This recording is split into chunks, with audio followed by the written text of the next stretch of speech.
Okay, here we are, episode 11 of the Photography Brothers. And don't worry, we've got a great show in store for you. And any great show starts with a great intro. So, Sydney, it's a little early to be cutting the intro music. I know that, but this intro song that we have here, it's going to be worth it. So, Sydney, I just need you to cut that intro music here.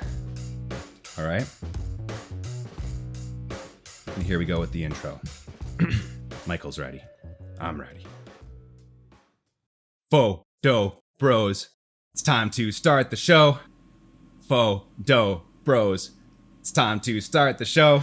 And we're taking photos, because we're the Photo Bros. Hey, we're gonna take photos. We're the Photo Bros. Hey. Woo! Woo! That was a sick one. I was playing the drums. Jeez, wow. Oh, I was shooting guns off. Where is this concert? Texas. There's no applauding. It's just gunshots. All right. Here we are. It's the Photography Brothers. I'm your brother, Jared Poirier. I'm a photographer. I'm a videographer. I'm a content creator. And I am here with another man who takes photos. The famous photographer, well known in all circles of photography here on the internet and abroad. Mr. Michael Costa, you really painted a big picture. That's an ironic term to use, I guess. But yeah, I don't know if I'm known across the whole spectrum there, but definitely have a few hundred subscribers on my YouTube channel. Get a couple of hundo. That's pretty good, man. Thanks, man. Appreciate it. We actually, not a lot of people know, but Michael and I both have a PhD in photography from PHOTOBROS University, which is one of the most prestigious podcast based photography universities out there. If you guys want to sign up, it's only like $30K a year, so you'll learn from me and Michael. It's just going to cost you $30K, and it's $30K a year, but I think the shortest program is about five years. Mm-hmm. So you're about. We do recommend 10 years. 50,000. We recommend. We recommend the 10 year. That's how you can get your master's. But if you want your PhD, you're going to need 20. We call that the retirement fund. For the reason you don't need to know. That's okay. It's just, it's just how it worked out. Random word generator, I feel like we might be giving away our future plans, man, with this whole podcast and photography career stuff, Obviously, we've been studying our L. Ron Hubbard, and we're about to start the photography, which is new photography-based religion, and it's going to be taking over. It's going to be taking over LA, and be ready for that, everybody. So, amen. But before we can take over LA and then the world, first we're going to have to conquer this very episode of Photography Brothers. And like I said at the very top of this episode, this is going to be a great episode of Photography Brothers. We've got a great topic and a great news story, and I'm excited to get into it here. Michael Costa, what is our topic for the episode today? So, the topic of today is loneliness. It's loneliness. Aww. Yeah, it's I think the topic is essentially, like, do you feel lonely? Like, this is something that it's easy. It's an easy emotion to feel during the pursuit of many crafts, but I think photography as well. Like when you if you're in film, you're often you rely on the presence of other people behind and in front of the camera. In photography, you could be shooting with people, but maybe not. Maybe you're not a very social person, and or you are doing product photo just at your home studio, and there are many, I guess, examples to how you could feel lonely, but it is expressed often, and I think we'd really want to talk to maybe the different ways that you can feel lonely, and also like if you are feeling this, if you have felt this, definitely share in the comments down below. It's almost like a workshop that we're kind of working through here together. And then the last part is how to remedy that problem. But I think let's start with maybe the different ways that we can feel lonely. Yeah, for sure. I love the way that you summed everything up there.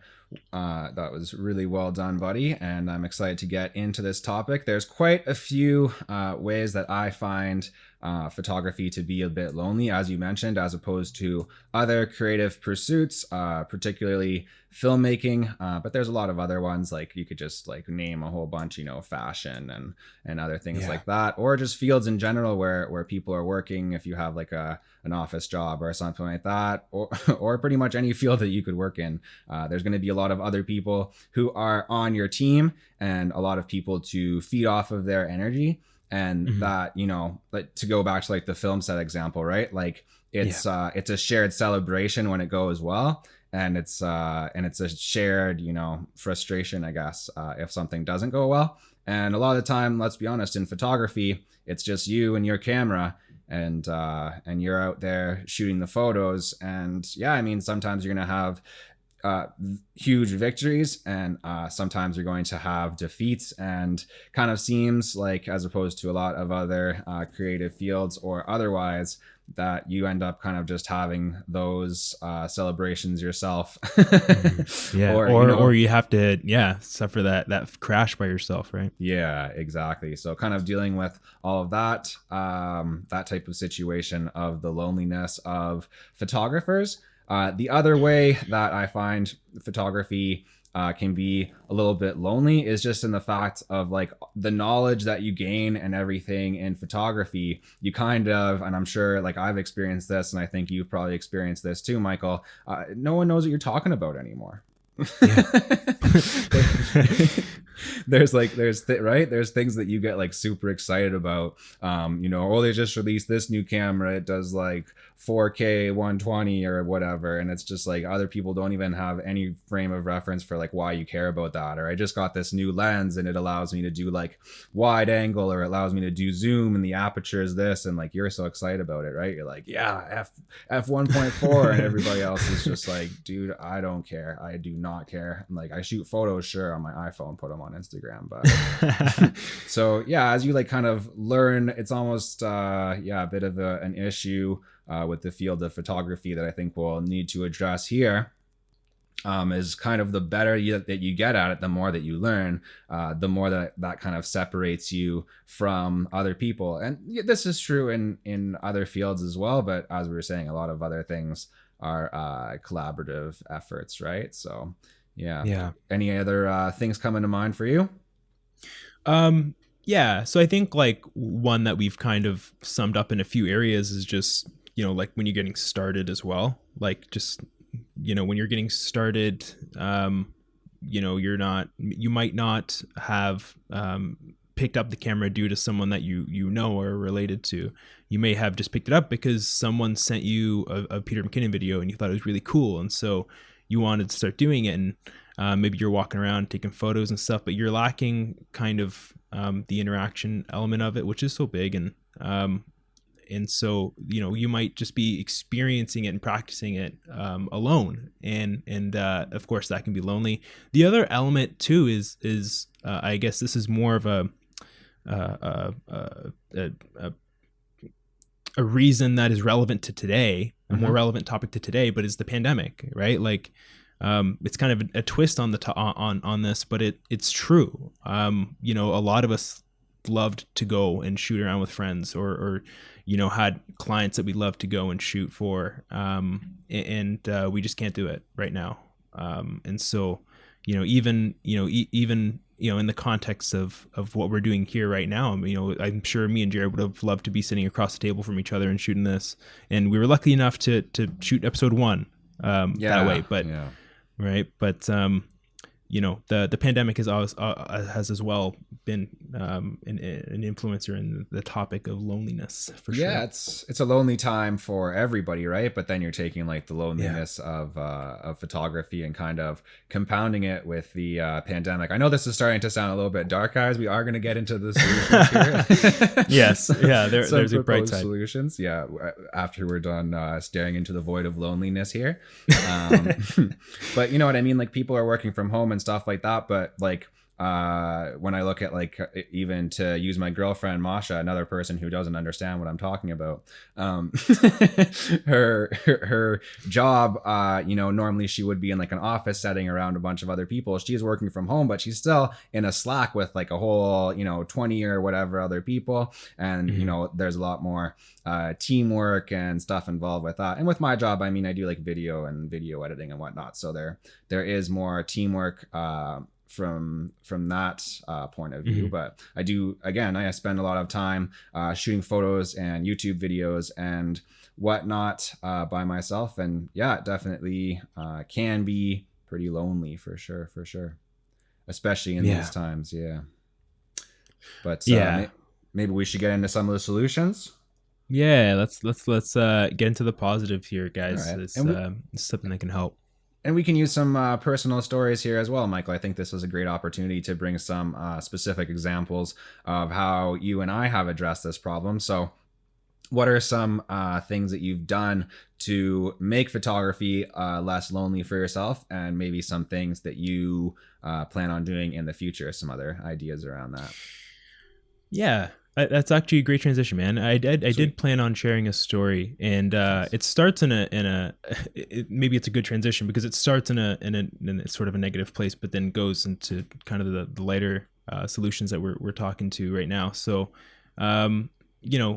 started from a very lonely place.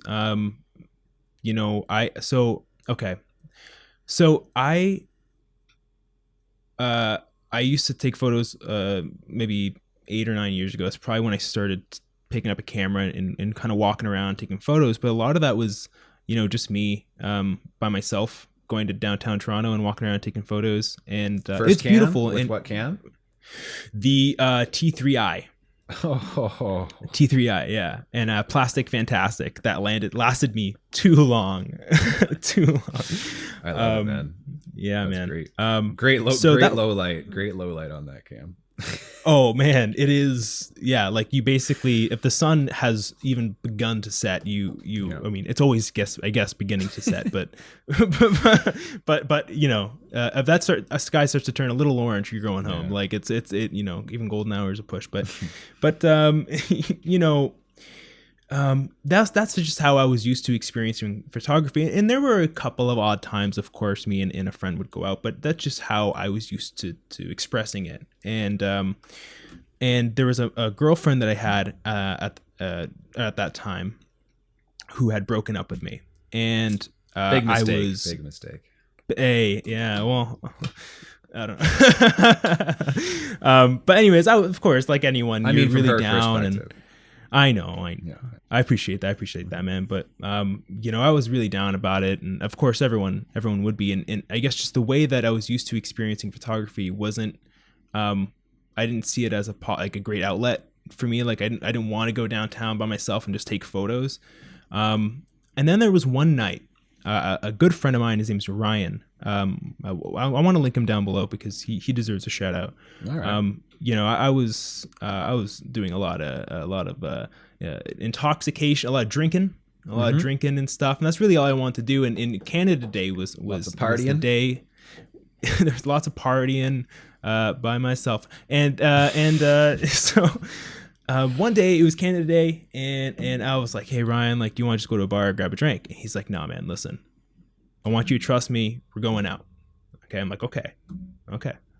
It wasn't that easy, by the way. He had to really talk me into it. But we went out downtown Toronto and we met up with two of his photographer friends. Nice. Her name is Jess and Gloria. Awesome as well. But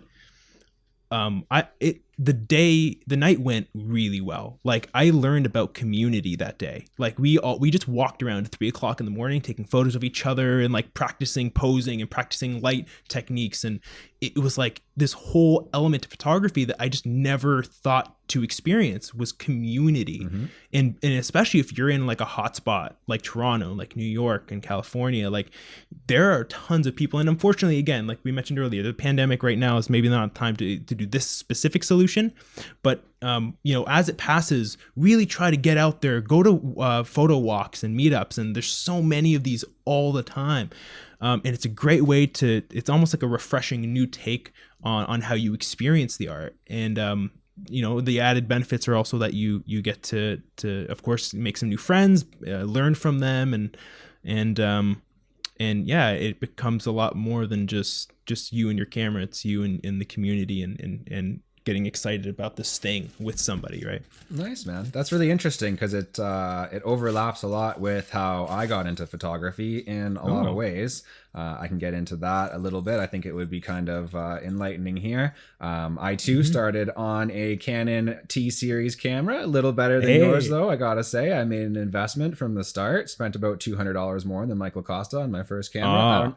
I don't know what that says about our commitment to photography relative to each other, but I had a Canon T5i, ballin', I know. Wow. Yep, that was my first cam. And from the very beginning, photography was something that was communal for me, I guess, because my friend Pavel, who was a photographer, he kind of we lived really close to each other. Like I lived on one level of a house and he was kind of like my neighbor, like downstairs. Oh wow. So nice. Yeah, we spent a lot of time together. I can definitely relate to the getting drunk thing. We spent a lot of time doing that and a lot of time playing Nazi zombies on Call of Duty. Nice. Sorry, I got way too hyped up for that. Go ahead. Sorry. It's okay, bro. We want to get hyped on the podcast. Nazi zombies, shut out.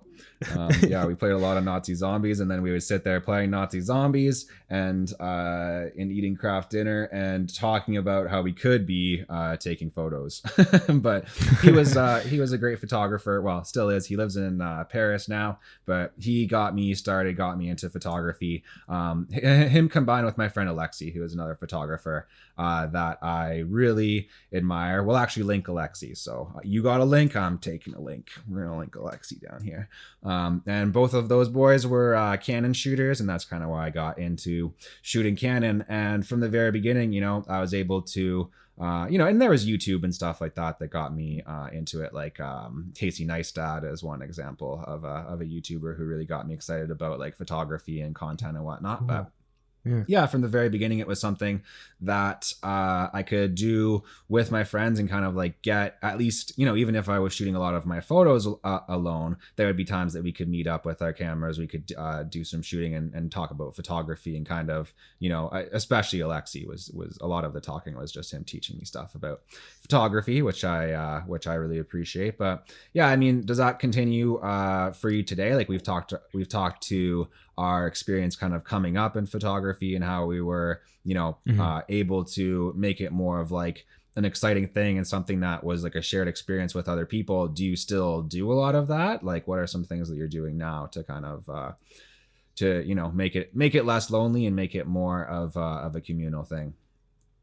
Yeah, man. I think it's largely an extension as to how I really fell in love with photography, right? Like community, and just finding different ways to grow within that. And so I think like, a lot of the friends I have today are friends that I made, early on in the community side. And so, we'll often share our feedback with each other when it comes to photography and the work that we're doing and the small wins and the losses that we have, right?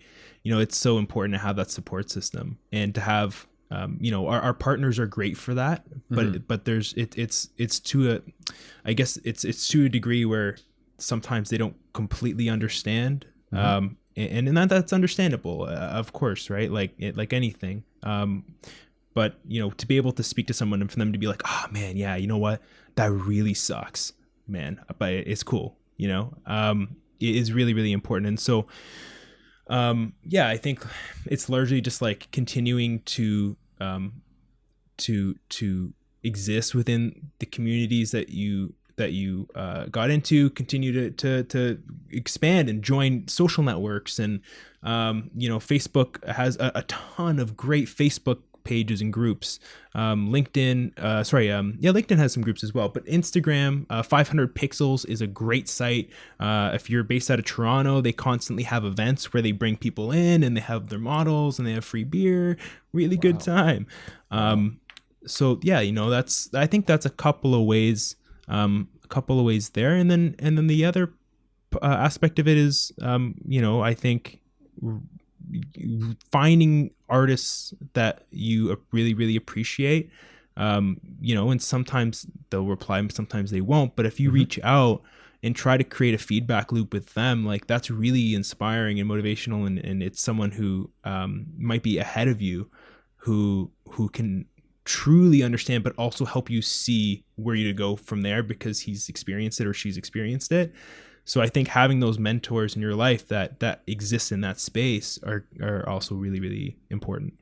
Yeah, it's definitely an important aspect of photography. And it's so interesting how there are almost like, I've experienced this in business a lot too, right? There's in business, there's like all these business owners doing all these different things independently, right? Because that's, just how they were taught to do it, or they maybe want to keep like secrets from somebody or whatever, right? Yeah. And then I've also found when you kind of tear those walls down, you get people together in a good networking event or something like that. People start to share a lot of the same problems, right? And a lot of the solutions come up. Like, there's been a lot of things in photography and video that I've really like had to struggle with and kind of, learn by trial and error. And definitely a lot of places where I could have reached out and just got a little bit more help. And I was kind of thinking at those times like, I have this problem and how am I going to solve it?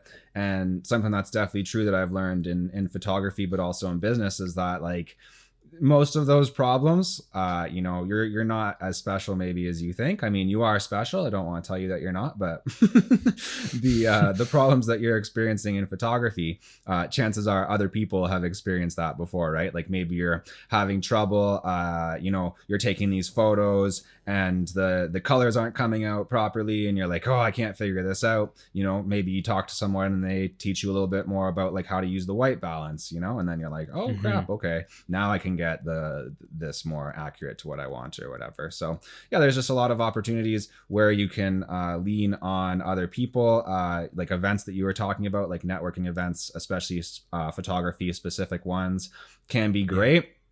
But just like getting out and shooting with your friends, I mean, that's harder to do obviously right now with the pandemic situation and whatnot. When there was a break in it, that things were a little bit less restricted, and as like things get a little bit more lifted, there'll be more opportunity for this. But I've had a couple of chances to go out with some friends, including my friend Amy Chupruk, another very talented photographer who I love to shoot with. And yeah, it's just it's a ball, man. It's a lot more fun when you go out with somebody else and kind of see their perspective on what they're shooting and things like that. And maybe that opens your mind up a little bit and gets you a little bit more inspired as well, right? 100%, man. 100%. And that's what it's about, right? Like the biggest part of doing something is getting better at it, in like growing and like being better at it today than you were yesterday. And so I think whenever you go to a meetup and you see someone pick up a leaf and put it in front of the lens and shoot someone, you're like, why are you doing that? And it's like, I'm creating like foreground blur and creating this extended depth of, you're like, whoa, what? I would have never thought to do that, because maybe there wasn't a YouTube video that showed up as suggested at the time. Right. Yeah. And also you can just ask questions live.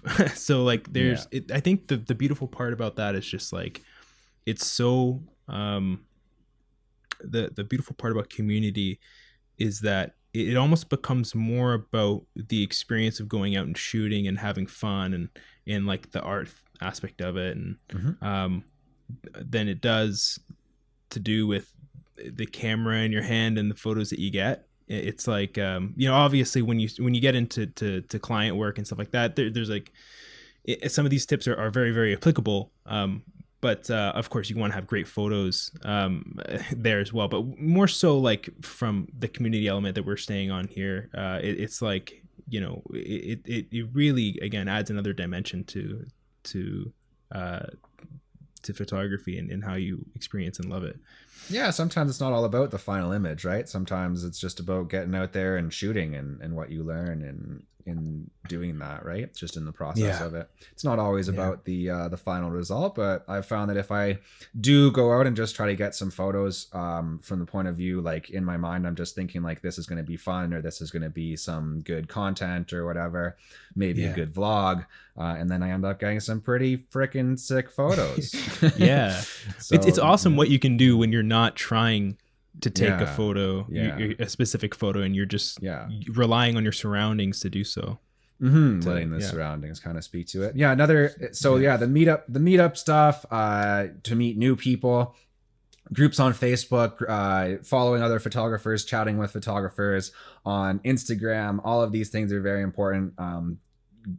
Building up a network of friends in photography that you can get out and shoot with, or at least, you know, send photos to, like, and chat with, you know, whether that be on like some type of app like Facebook Messenger or whatever. Maybe you even have like a Zoom call with them and chat a little bit about photography. Those kind of things can be really good. For me personally, probably the biggest way that I've addressed this problem of loneliness in photography, you're listening to it right now, this podcast. Like, this has been you know, sitting here with Michael every week, it's given me an opportunity to really like focus on photography. It's given me an opportunity to learn about things, I'll be frank, I otherwise would not have learned about, like all that stuff about like Blender. And even today we're going to get into like the underwater photography stuff. I wouldn't have bothered to learn any of that, right? But because I have this podcast here with Michael, and you know, I have a commitment to our listeners and our viewers on YouTube, that I have to keep pushing myself and keep learning more about photography. And so this podcast itself has been a huge resource for me. And I think that one of our goals with this, and I hope I can speak for Michael here, is that like we want to create a community of photographers around this podcast. So, you know, don't be surprised if you see some meetups, or at least some Zoom meetups coming in the near future with that type of stuff. Yeah, man. 100%. 100%. Is that the topic? I think that's the topic. Well, that's good, man. It was a good topic. It's time to go into the news. Let's do it. All right.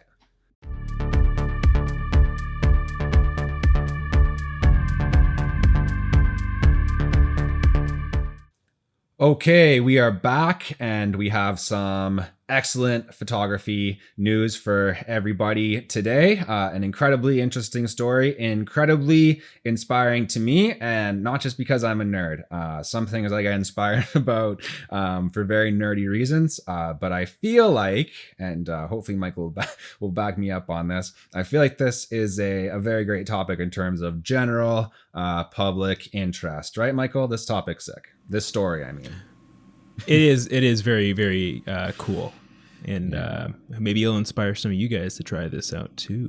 Ooh, definitely inspiring to me. And we'll see, maybe in the future we'll have like a photography brother challenge based around this. We'll see if it's possible to pull off something like that. Michael and I, we have a lot of ideas, but the idea right now is to get into this news story. So we have a story from The Atlantic that I'm going to intro here. And it is titled Winners of the 2021 Underwater Photographer of the Year Awards. I think I kind of messed up the title there, but that's okay. Whatever. It's Photography Brothers. You know what we're talking about. We're talking about the Underwater Photography Awards 2021. These are the best photos that have been taken underwater, I think, since the last Photography Awards. And we've got some pretty wonderful photos here, don't we, Michael? Absolutely unreal photos. Yeah. Unreal. There's a few that we want to spotlight here. I'll talk about the winner, and Michael's making me do the pronunciations here, but that's cool. I'm pretty good at doing them, I think, sometimes. So the winner is Shark Skylight by Renee Capozzola. Nailed it. This photo's sick. We'll show it right here.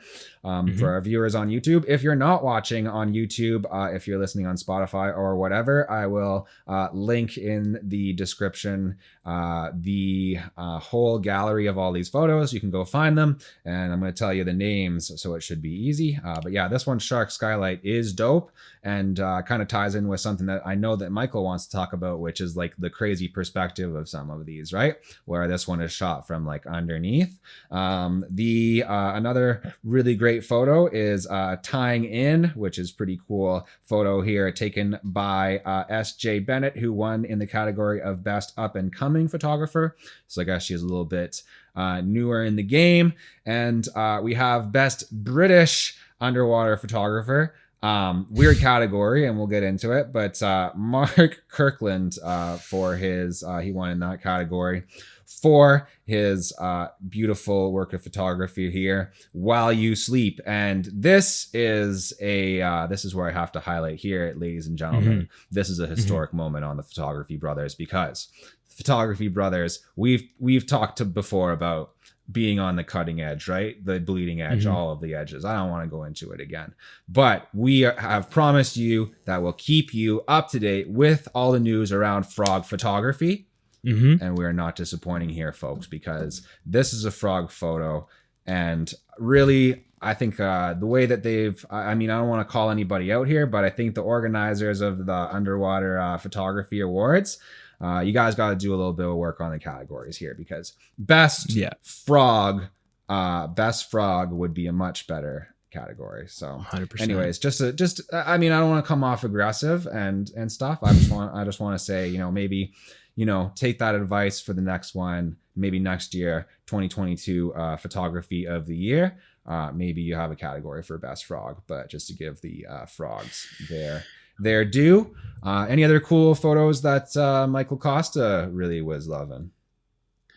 Yeah, man. So I think there are a few photos here that speak to just really, really interesting perspectives. I think, just to highlight one before we get into maybe some of the topical stuff I want to cover is face-to-face is quite unreal. Like, it's one of those photos you look at and you kind of have to think about whether or not this is a real image. It is unbelievable, and I think, like, who's the photographer for that one? That is you pronounce great. Well, this one looks pretty easy. It's I think it's Jingong Zhang. That sounds pretty good. Yeah, I think that sounds pretty good. I think you got to emphasize the gong, I think, a little bit more though. Jingong?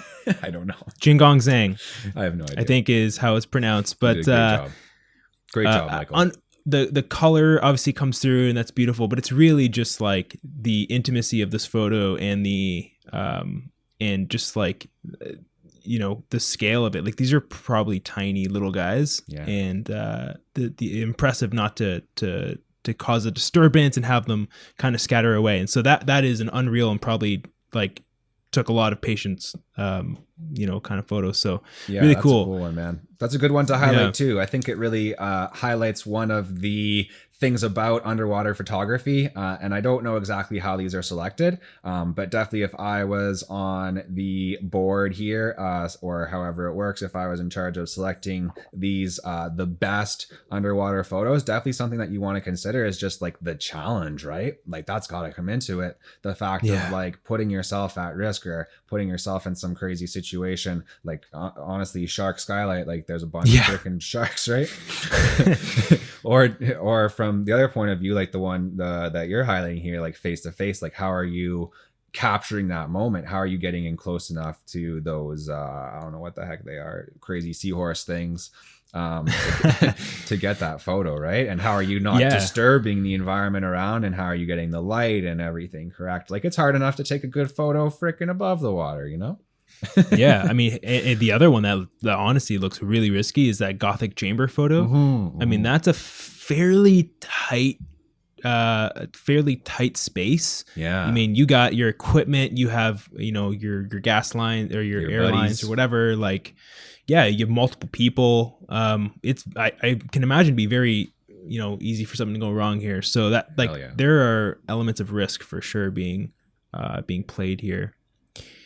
But one thing I did want to touch on, and thank you for referencing this earlier, Jared, is it's the differing perspectives that some of these bring. Mm-hmm. I think often, although I don't think enough of us probably try and do that underwater photography. If we go in, we typically go in and shoot down or shoot on a horizontal. That's the easy way. Right? And so sometimes you wouldn't think to point your camera upwards or to try and split the cam, which we see here a lot. Yeah.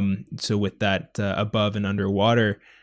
So I think it's, this is in general, I think it's good to practice, really utilizing the multiple axes that you can use in photography, sure. Shoot up, shoot down, always be aware. And I think if you come from a street photography background, it's kind of a bit easier to keep that in mind and to think of that. But this is certainly another great reminder to always be exploring in your work. So you can look up, look down, look everywhere, split the frame, or take really uptight photos of shrimp. For sure, man. Yeah, there's definitely an element of perspective here, not just in like the literal definition of like, am I holding the camera up high or going down low, but like to get yourself into the mindset of these creatures, right? Or the mindset of that environment, like to give you that perspective. Like another one, we highlighted the frog photo here, While You Sleep, which is definitely an interesting one of like all of the life that's going on while you're just chilling in your apartment, maybe sleeping if you're Michael Costa, probably eating pizza pockets and I don't know, playing Call of Duty. What are you playing these days? I play a little Warzone, a little Warzone here and there, but a lot of pizza pockets. No, I mean he's up studying photography is what I meant to say. That's just tirelessly. But also this speaking of perspective, like another one that I wanted to highlight here is Jellyfish Galore by Oleg Gaponyuk. I hope I'm saying that one right. There's going to be a lot of not great pronunciations on this episode, guys. And if you are one of these photographers, please feel free to reach out. Photo.bros on photo.bros.podcast on Instagram and let us know if we screwed up your name. But yeah, this one, Jellyfish Galore, is another crazy one, man. This one's cool. Yeah. And showing the kind of split photo of showing the sky and the water at the same time, which is an incredibly difficult thing to do. In fact, technically, all of this stuff is incredibly difficult to do. And I did want to get into a little bit here just in case you guys are interested, but also in case you maybe want to get into some underwater photography yourself. I think Michael kind of researched this stuff a little bit too, so maybe we'll switch gears and jump into the gear a little bit if that's cool with you, man. Yeah, let's go for it. Okay, awesome. So I really, again, I love this news story here. I think it ties really well in with last week's, actually, which is a great episode. I highly recommend after you're done listening to this podcast, jump back to episode 10 and listen to that. We talk all in the news story section anyways. We talk all about the Mars rover and kind of the overlap of like science and art that goes into that type of photography, like, space photography and photography of other planets and whatnot.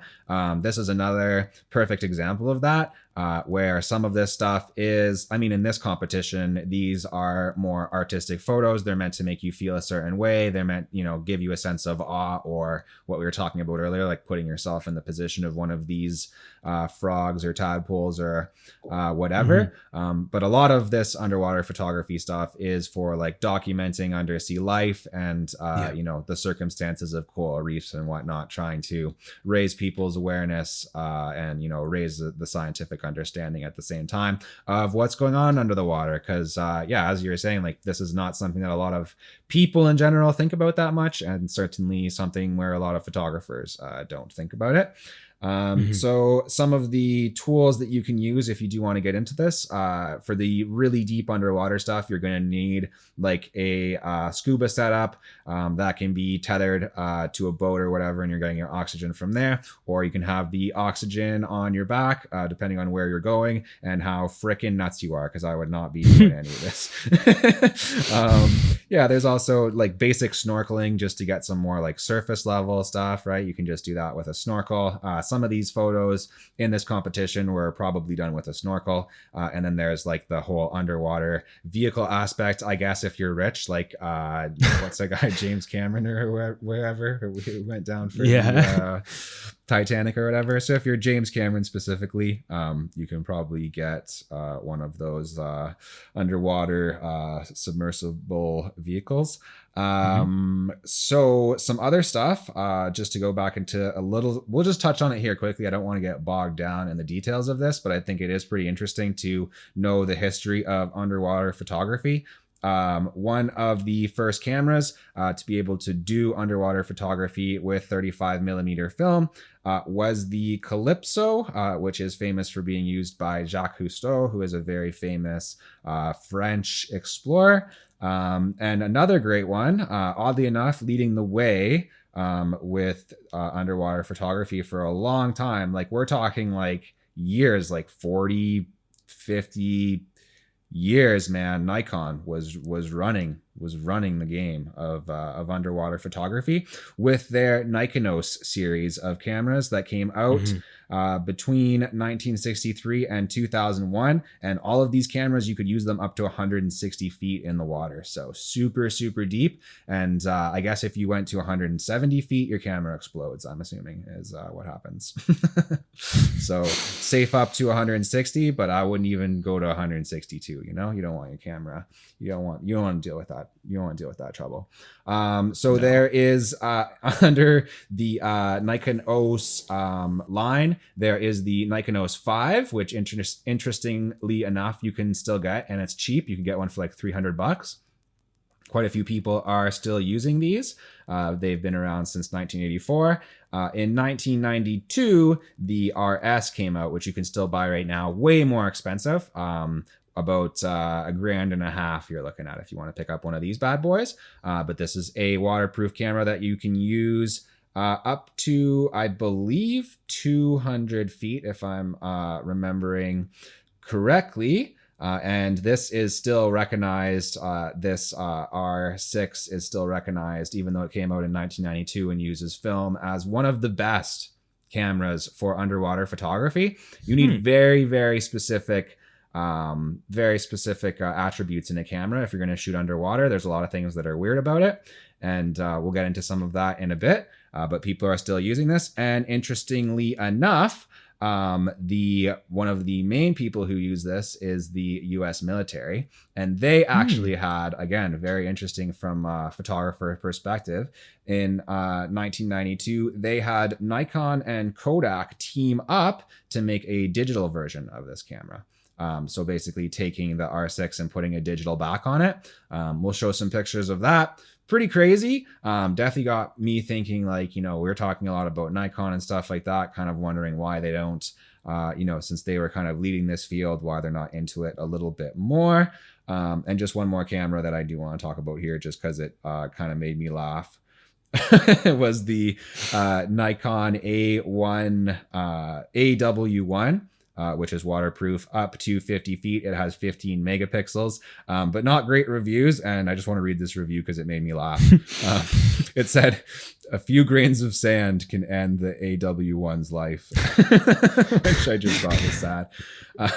But these days, most people will use something like an action cam, like a GoPro. Not a lot of people are using super specific underwater cameras anymore, just because it's pretty expensive, obviously. There is something called the CView SV2. I won't get into it a lot, but it's the system that Google is using for Google Earth, but underwater, kind of like Google Ocean, I guess. So if you've got the Google Earth app on your computer or on your phone, you can now explore the depths thanks to the SV2. And these days, there's that. That's kind of for documenting, that's pretty expensive. The Sea View tech here. If you just want to do something simple, you're probably going to be using like a GoPro or a waterproof housing. So this seems to be the solution that a lot of people are using these days, since cameras are so expensive and have such good specs. It would be pretty crazy to think about having, like, let's say, your full frame mirrorless 4K camera and then having another full frame mirrorless 4K camera that shoots underwater. So a lot of people are just getting these housings. Seems like the cheapest ones you can get are like $300, and the most expensive are around $2K. One of the really popular ones is the Acolyte 200 DL, which I know gets to 200 feet under the water. It's waterproof all the way down there. So some interesting stuff. Have you ever tested out or used any gear like this? Have you ever done any underwater photography, I should ask as well? Oh man, so unfortunately yes, and I'll explain why. Because that's what happened to Michael's T3. Now we learn the truth. Jeez, that would be terrible. Would be terrible. Yeah, what a loss. Yeah, so I guess, and this will transition into another piece of equipment that you can get, but I was wrongly under the impression that the iPhone XS was waterproof. It's actually water resistant. Yeah. And it did not stand too well against the sand waters of Cuba, the salt waters of Cuba. Oh no. Yeah. I got some great photos and videos that luckily uploaded to the iCloud. That's always good. But so a quick tip to transition into the piece of equipment I want to reference is if you think your phone is, and legitimately this is a tip, if you think that your phone is waterproof, just double check. Always double check. It's just a Google search away. You're going to Google search where the nearest churros are, later on today. So I think it's worth the search to save your phone. Is the XS, is the, Galaxy, whatever, is it waterproof? And just kind of make sure. And then the distance is important, like how low you're going under as well, right? Yeah. So I think it's up to 4 feet, 3 or 4 feet for the XRs or the XSs. They're waterproof up to that point. They're water resistant up to that point. What that means is, what that means is basically don't use them under the water. Don't realistically, yeah. Like if you're thinking, oh wow, this is an interesting topic, I'm going to take my phone down to the nearby lake. Don't do it. Because basically resistant means the water resistance up to that up to like a meter or a little less than a meter basically means that it can drop in, for example. So if you're walking with your phone near a pool, it can drop in and you can pull it out and you'll be fine. And even using it in Cuba, like it was totally fine for quite a while, honestly, longer than it probably should have lasted. Definitely got some great photos of like a bunch of fish and stuff. That was nice. Really cool. Oh wow. Now, man. So it was good to get that. Also, iCloud. Probably worth it then. More expensive trip to Cuba as a result of replacing the phone, but Yeah, it was definitely a bit more expensive, but that leads to this point, which is you can also get waterproof casing for your phone. Yeah, that's cool. So if you don't feel like taking the risk with maybe a more affordable body or something like that with your beautiful camera, so you can always go out and pick up one of those as well. Like Jared mentioned, if you have a GoPro, you can get a GoPro casing as well. Those you can find very common. You can find tons used on aftermarket. So Facebook Marketplace, check your Kijijis. There are some great Nikon options. Thank you for referencing those as well. One tip we love Nikon on Photography Brothers. Yeah, I'll give them some underwater cred, and that's pretty much where I'll draw the line there. But a good tip for you guys. One of the photos that we or styles that we saw a lot in this contest, like we mentioned before, was that split photo. And one thing that I learned recently, actually through a Peter McKinnon video, so you may have seen it already, is that when you have your housing and you have the camera in the housing, what you might be noticing if you have already tried this is that the image is not coming clear. The water is disturbing it. So what you need to do is actually, this is like there might be better ways to do this. It might be a little nasty. You can spit on the lens part covering, spread that. It creates like a little layer. And so that allows you, once you do that dip, to see clearly underwater. And it seems a little weird. And if you're with some friends, they'll maybe look at you strange, but it will work. Yeah, maybe don't follow the rules that we laid out in the first half of the episode for this. This is kind of a shoot you're going to want to do by yourself. If you're spitting on your casing, for sure. Spitting a lot. Yeah, man, I want to get into as well, because I'm a nerd, and because I thought that it would be nerdy to nerd out on this, but also to highlight the true skill of these photographers and the difficulty of doing underwater photography. Let's get into here, if that's cool, some of the reasons why underwater photography is hard.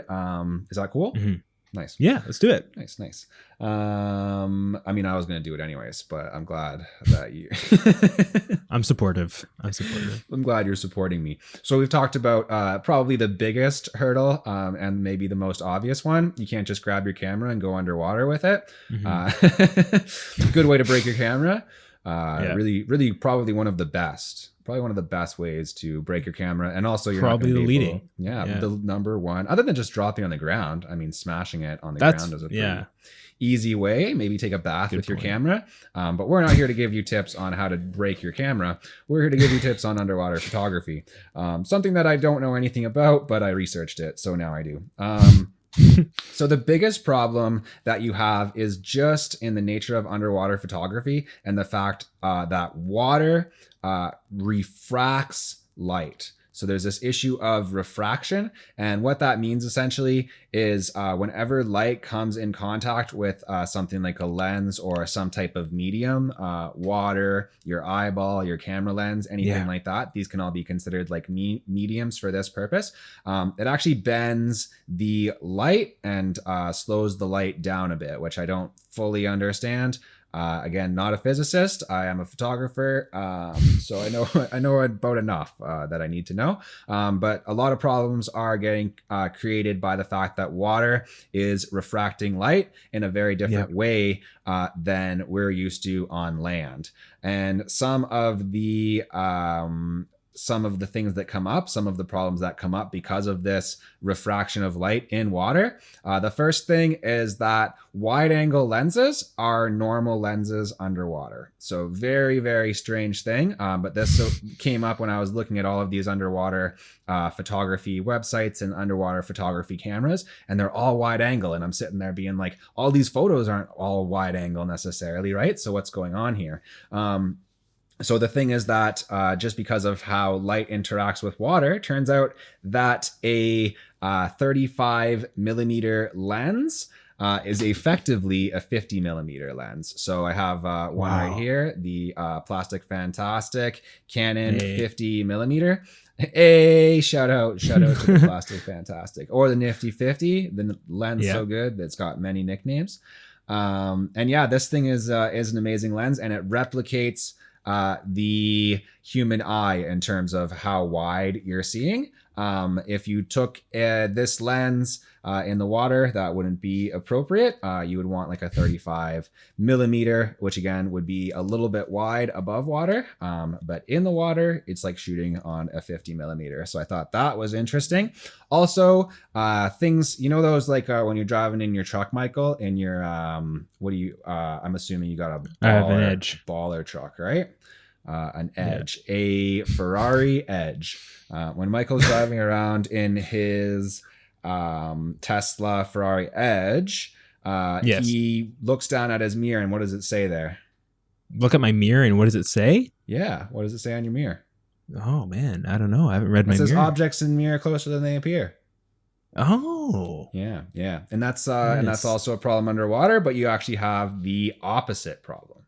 So things are actually 25% or a quarter further away. So let's say that you are taking a photo of an octopus, and it appears to you that the octopus is 3 feet away. The octopus is actually 4 feet away. So this can kind of screw up if you're used to focusing by like how far away you are from the subject and things like that. Getting your focus underwater is hard. Autofocus doesn't work great underwater. There's some certain things, so you're going to have to keep that in mind. It's a good thing when there's a shark away from you. Like, let's say the shark is like, it looks like it's 3 meters away. It's actually 4 meters away. So you have a bit more time to get away from the shark. But it's a bad thing if you're trying to take perfectly focused and brilliant photos. As my dog chokes up a hairball over here. Some other... She'll be done in a moment. There, she did it. Here on the podcast, dogs are choking up hairballs. You're getting your hairball update. Shout out to Sonia. And also another thing about underwater photography that I really didn't think about that makes it really hard is the loss of color that happens. You're in like a blue medium of water and things look super blue. Turns out the farther away they are, and this counts both vertically and horizontally, right? If you're like looking down at something or if you're looking across at something, you're gonna be losing your color saturation. Due to the blueness of the water. Obviously, white balance will help with that. And this is a place where, and your lighting is going to help with that as well, the type of lights that you're using. But also this is a place where cameras that are specifically made for underwater are still really useful. So just kind of an interesting thing there. And yeah, another problem is just like all of the plankton and all of the whatnot in the water. When you put off a flash, like water is always full of little particles of stuff. Seaweed and all of this, and that can create bubbles. Like sparkles and bubbles and all of these sort of like artifacts that you might not want in your photos. Those are some things that you come across and some things that underwater photographers have to deal with and have to adjust for as they're shooting underwater. I just thought it was super interesting, just from the perspective of trying to get these photos and how hard it is, right? Oh yeah.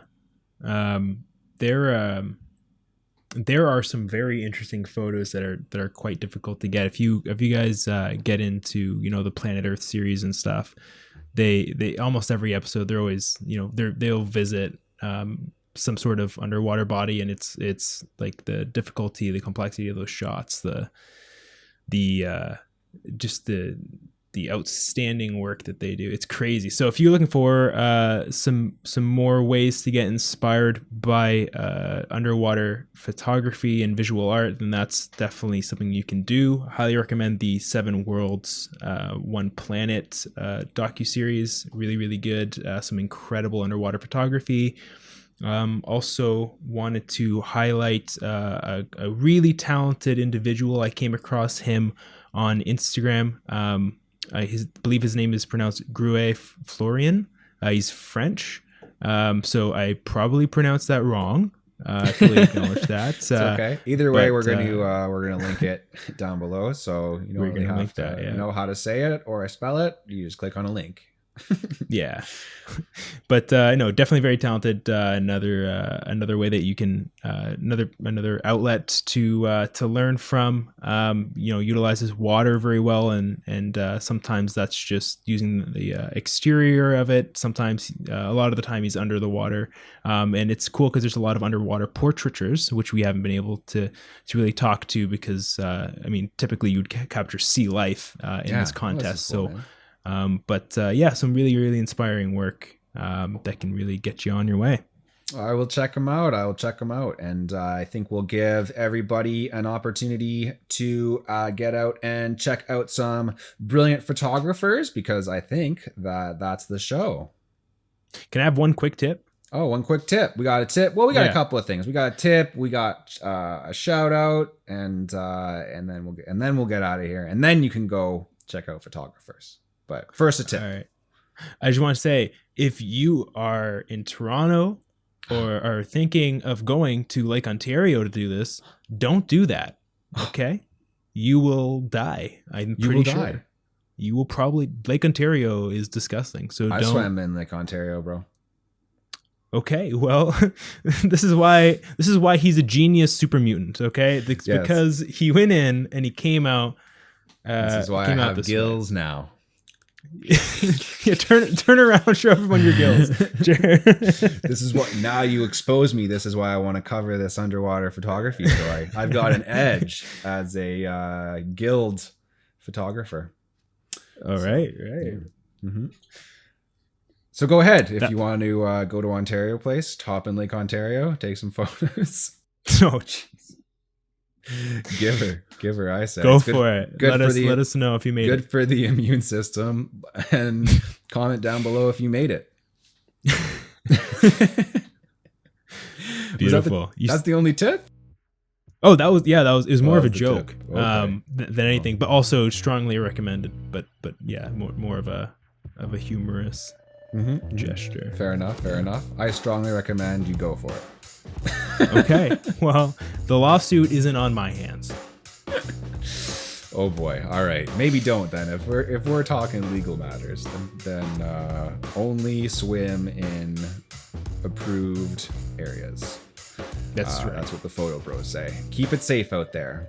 Keep it safe. And we are going to. This is a horrible transition. We are going to keep it safe by ending the episode here. So, Michael, I appreciate you bringing your research and your knowledge to the table here for this episode of Photography Brothers. Great conversation around loneliness, great tips to solve that problem, and some really fascinating information around underwater photography, and quite a bit of inspiration as well, man. Looking at these photos this week has been incredibly inspiring to me. So yeah, that's going to be this week's show. We've got an excellent show coming up for you guys next week.